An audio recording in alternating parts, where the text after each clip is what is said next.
Outsource संविदा कर्मचारियों को रक्षा बंधन पर सरकार का बड़ा तोहफा। जी हां दोस्तों, एक बहुत बड़ा आदेश आउटसोर्स संविदा कर्मचारियों के वेतन को लेकर जारी हुआ है, जो कि पूरे प्रदेश के सभी कलेक्टरों को ये आदेश भेज दिया गया है। पूरा आदेश आपको बताएंगे, क्योंकि ये आदेश आउटसोर्स और संविदा कर्मियों के वेतन से लेकर जुड़ा हुआ है, इसलिए ये आदेश महत्वपूर्ण हो जाता है।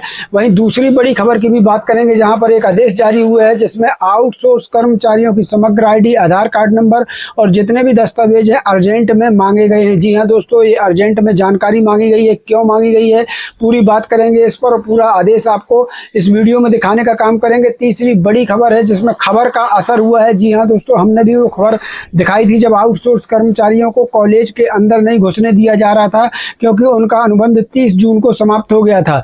लेकिन काफी विरोध प्रदर्शन के बाद और ऐसी खबरें सोशल मीडिया पर वायरल होने के बाद उसका असर हुआ है और अब इन आउटसोर्स कर्मचारियों की बहाली हो गई है। जी हाँ, तो ये तीसरी बड़ी खबर जरूर देखिएगा, कहां पर आउटसोर्स कर्मचारियों की बड़ी जीत हुई है वो आपको बताएंगे। साथियों, ये खबरें उत्तर प्रदेश, मध्य प्रदेश और साथियों उत्तर प्रदेश मध्य प्रदेश दोनों राज्यों से बड़ी खबरें आई हुई हैं। तो चलिए सीधे हम आपको ले चलते हैं इन खबरों की तरफ। वीडियो करते हैं शुरू। उसके पहले एक छोटा सा अनुरोध है, वीडियो को लाइक शेयर जरूर कर दीजिएगा ताकि सभी कर्मचारियों तक पहुंच सके। दोस्तों, आपका बहुत बहुत स्वागत है पार्थ गुरु ज्ञान चैनल पर। मैं सतीश तिवारी आज आपके सामने लेकर आया हूं दो बहुत बड़ी खबरें। तो साथियों, सबसे पहले बात करेंगे पहली बड़ी खबर की, जो कि उत्तर प्रदेश से आ रही है। उत्तर प्रदेश के आउटसोर्स और संविदा कर्मचारियों के मानदेय को लेकर एक बड़ा आदेश जारी हुआ है, जहां पर राष्ट्रीय स्वास्थ्य मिशन उत्तर प्रदेश की ओर से 18 अगस्त 2026 को एक महत्वपूर्ण पत्र यानी कि एक आदेश जारी कर दिया गया है।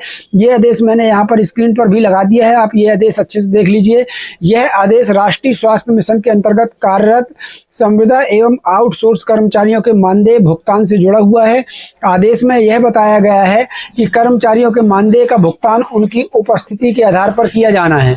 इसके लिए संबंधित कर्मचारियों की उपस्थिति के आधार पर मानदेय भुगतान की प्रक्रिया समय से पूरी करने के निर्देश इस आदेश में दिए गए हैं। आपको यहाँ पर बताते चलें कि अब सबसे महत्वपूर्ण बात यह समझने वाली है कि आदेश में कहा गया है कि 22 अगस्त तक मानदेय भुगतान से संबंधित बीजक प्रक्रिया को पोर्टल पर अपडेट किया जाए। यानी 22 अगस्त तक जितने भी मानदेय से संबंधित जो प्रक्रिया रहती है उसे पोर्टल पर अपडेट जो है वो कर दिया जाए। इसका उद्देश्य यह है कि कर्मचारियों के मानदेय का भुगतान समय से सुनिश्चित किया जा सके।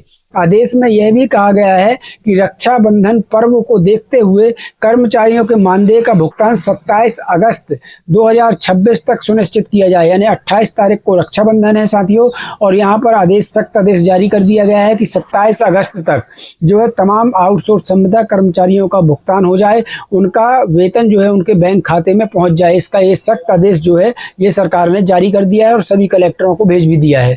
यानी कि राष्ट्रीय स्वास्थ्य मिशन के अंतर्गत काम करने वाले संविदा और आउटसोर्स कर्मचारियों के लिए यह खबर महत्वपूर्ण है, क्योंकि विभाग ने त्योहार से पहले मानदेय भुगतान की प्रक्रिया पूरी करने पर जोर दिया है। इसलिए अगर आप एनएचएम के अंतर्गत संविदा या आउटसोर्स कर्मचारी हैं तो अपने विभाग और संविदा कार्यालय से भुगतान की प्रक्रिया और अपनी उपस्थिति से जुड़ी जानकारी जरूर एक बार चेक कर लेना। नहीं भी करेंगे तो आपका वेतन, ये मैं बता रहा हूं कि 27 अगस्त तक आपके खाते में आ जाएगा, क्योंकि 28 अगस्त को रक्षाबंधन है। दूसरी बड़ी खबर अगर बात कर लें तो मध्य प्रदेश में आउटसोर्स कर्मचारियों की जानकारी रॉम्स पोर्टल पर अपडेट होगी। इसका एक बड़ा आदेश जारी हुआ है। साथियों, यहाँ पर बता दें, मध्य प्रदेश के छतरपुर जिला शिक्षा अधिकारी कार्यालय की ओर से आउटसोर्स कर्मचारियों को लेकर एक महत्वपूर्ण आदेश जारी कर दिया गया है, जो कि मैंने स्क्रीन पर भी लगा दिया है, यहाँ पर देख लीजिए। ये क्योंकि मध्य प्रदेश में रॉम्स पोर्टल के जरिए ही आउटसोर्स संविदा कर्मचारियों का वेतन भुगतान होना है, इसलिए अब रॉम्स पोर्टल में तमाम आउटसोर्स कर्मचारियों की जानकारी जो है फीड की जा रही है। रॉम्स पोर्टल में प्रविष्टि हेतु आउटसोर्स कर्मचारियों के समग्र आईडी और यहाँ पर आधार क्रमांक एवं अन्य आवश्यक जानकारी उपलब्ध करने के संबंध में यह आदेश जारी किया गया है। रॉम्स का पूरा नाम है रिसोर्स आउटसोर्सिंग मैनेजमेंट सिस्टम।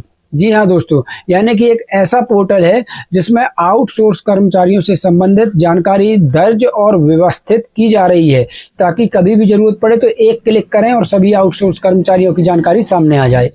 जारी पत्र में यह कहा गया है कि विभाग के निर्देशानुसार आउटसोर्स कर्मचारियों से संबंधित विवरण रॉम्स पोर्टल पर प्रविष्ट किया जाना है। ये जो सामने आप आदेश देख पा रहे हैं, इस पर स्पष्ट आदेश है कि आउटसोर्स कर्मचारियों का तमाम विवरण इस रॉम्स पोर्टल पर अपडेट करना है। इसके लिए कर्मचारियों की समग्र आईडी, आधार क्रमांक और अन्य आवश्यक दस्तावेज जानकारी पोर्टल पर अपडेट करने के निर्देश जो है वो यहाँ पर अधिकारियों को दे दिए गए हैं। जिला शिक्षा अधिकारी कार्यालय ने संबंधित अधिकारियों से कहा है कि उनके अधीन कार्यरत आउटसोर्स कर्मचारियों की आवश्यक जानकारी निर्धारित समय में उपलब्ध कराई जाए। इसका सीधा मतलब यह है कि विभाग आउटसोर्स कर्मचारियों का रिकॉर्ड ऑनलाइन पोर्टल पर व्यवस्थित कर रहा है। ये बहुत बड़ी अपडेट है।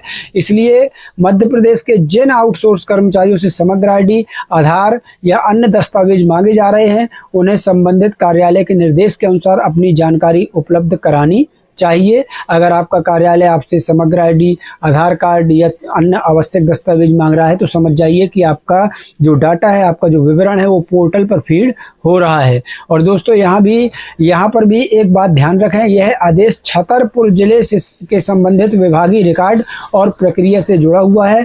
दिखाई दे रहा है कि इसलिए इसे पूरे मध्य प्रदेश के हर विभाग के लिए समान आदेश न माने। ये जो आदेश दिखा रहा हूँ ये छतरपुर जिले का है, लेकिन मध्य प्रदेश के सभी विभागों से जानकारी मांगी जाएगी और सभी विभाग के आउटसोर्स संविदा कर्मचारियों को जो है पोर्टल पर फीड किया जाएगा। साथियों, जी हाँ, उनका विवरण पोर्टल पर फीड किया जाएगा। तीसरी बड़ी खबर बरेली मंडल के आउटसोर्स कर्मचारियों की आ रही है, जहां पर खबर का बड़ा असर हुआ है। जी हाँ दोस्तों, यह खबर उत्तर प्रदेश के बरेली मंडल से है। समाचार के अनुसार बरेली मंडल के राजकीय और सहायता प्राप्त माध्यमिक विद्यालयों में आउटसोर्स के जरिए काम कर रहे चतुर्थ श्रेणी कर्मचारियों को काम से हटाए जाने की स्थिति बनी हुई थी, जो कि हमने खबर भी पहले दिखाई थी कि इनको स्कूलों के, विद्यालय के और कॉलेजों के अंदर आउटसोर्स कर्मचारियों को नहीं घुसने दिया जा रहा था, क्योंकि इनका अनुबंध 30 जून को समाप्त हो गया था। अब बताया गया कि 18 जुलाई से कर्मचारियों के काम पर रोक लगी हुई थी। इस समस्या को लेकर सैकड़ों कर्मचारी कमिश्नर शंभू कुमार से मिले और अपनी परेशानी वहां पर बताई। कर्मचारियों ने बताया कि आउटसोर्सिंग कंपनी का अनुबंध समाप्त होने के बाद नई टेंडर प्रक्रिया चल रही है और इसी वजह से उनके काम पर असर पड़ रहा है। मामले को गंभीरता से लेते हुए कमिश्नर ने संबंधित अधिकारियों को निर्देश दिए। इसके बाद कर्मचारियों को राहत देते हुए पहले की तरह काम लेने के निर्देश भी यहाँ दिए गए। अब यहाँ पर अखबार के अनुसार संयुक्त शिक्षा निदेशक कार्यालय में भी कर्मचारियों ने अपनी समस्या रखी। कहाँ पर रखी? संयुक्त शिक्षा निदेशक कार्यालय में भी ये कर्मचारी गए, वहां पर भी अपनी समस्या रखी और अधिकारियों से इस मामले में कार्रवाई की मांग की। इसके बाद मंडल के जिला विद्यालय निरीक्षकों से बात कर आउटसोर्स कर्मचारियों ने पहले की तरह काम लेने के निर्देश दिए गए। यानी फिलहाल बरेली मंडल के इन आउटसोर्स कर्मचारियों के लिए यह बड़ी राहत की खबर है साथियों कि अब इनकी नौकरी जो बच गई है और इनको काम पर रख लिया गया है। और बरेली मामले की एक और महत्वपूर्ण बात सामने निकल कर आ रही है। अब आपको यह भी समझना जरूरी है कि समस्या आखिर शुरू कहाँ से हुई थी। समाचार यानी अखबार के अनुसार आउटसोर्सिंग कंपनी ब्लू टाइगर का अनुबंध 30 जून को समाप्त हो गया था। इसके बाद विभाग में नई टेंडर प्रक्रिया शुरू हुई। नई प्रक्रिया के चलते कर्मचारियों के काम पर असर पड़ा और 18 जुलाई से उन्हें काम करने में परेशानी आई। मतलब 18 जुलाई से उन्हें काम करने से रोक दिया गया क्योंकि उनका अनुबंध 30 जून को समाप्त हो गया था। इसी मामले को लेकर कर्मचारियों ने अधिकारियों के सामने अपनी जो है बात रखी, अपनी परेशानी बताई और कमिश्नर के हस्ताक्षेप के बाद फिलहाल कर्मचारियों को काम जारी रखने की राहत जो है मिल गई है। तो कमिश्नर के हस्तक्षेप के बाद इनको काम पर रख लिया गया है। फिलहाल कर्मचारियों ने अपना काम यहाँ पर चालू कर दिया गया है। तो साथियों, ये बड़ी खबर, तीनों बड़ी खबरें आ रही थी जो मैंने आपको बताई हैं। तो दोस्तों, आज की तीनों खबरों को हम एक बार फिर से सरल भाषा में समझ लेते हैं। पहली खबर, उत्तर प्रदेश से राष्ट्रीय स्वास्थ्य मिशन के संविदा और आउटसोर्स कर्मचारियों के मानदेय भुगतान को लेकर निर्देश जारी हुए हैं, जिनको रक्षाबंधन से एक दिन पहले जो है भुगतान सुनिश्चित करने का आदेश दे दिया गया है। यानी आपका भुगतान एक दिन पहले, रक्षाबंधन के एक दिन पहले आपका भुगतान आपके खाते में आ जाएगा, आउटसोर्स और संविदा कर्मचारियों का उत्तर प्रदेश में। दूसरी खबर, मध्य प्रदेश से छतरपुर में आउटसोर्स कर्मचारियों की समग्र आईडी, आधार आधार नंबर और अन्य जानकारी रॉम्स पोर्टल पर अपडेट करने के निर्देश यहाँ पर मध्य प्रदेश में दिए गए थे, जो खबर हमने आपको बताई। तीसरी बड़ी खबर आई थी उत्तर प्रदेश के बरेली मंडल से, जहाँ पर 18 जुलाई से काम प्रभावित होने के बाद बरेली मंडल के आउटसोर्स कर्मचारियों ने अधिकारियों से अपनी समस्या बताई और कमिश्नर के निर्देश के बाद उन्हें पहले की तरह काम पर लेने की जो है राहत मिल चुकी है और उनका काम चालू हो चुका है। तो ये तीनों बड़ी खबरें दोस्तों बहुत ही महत्वपूर्ण थी आउटसोर्स और संविदा कर्मचारियों के लिए। आउटसोर्स और संविदा कर्मचारियों से जुड़ी ये तीनों खबरें आपके लिए महत्वपूर्ण हैं। अगर आप भी आउटसोर्स या संविदा कर्मचारी हैं तो इस वीडियो को अपने साथी कर्मचारियों तक जरूर शेयर कर दीजिएगा। वीडियो पसंद आया हो तो लाइक करें, चैनल को सब्सक्राइब करें और बेल आइकन जरूर दबाएं, ताकि कर्मचारियों से जुड़ी हुई नई खबर और सरकारी आदेश की जानकारी सबसे पहले आपको लग सके। धन्यवाद। मिलते हैं अगली महत्वपूर्ण खबर के साथ, तब तक के लिए जय हिंद, जय भारत।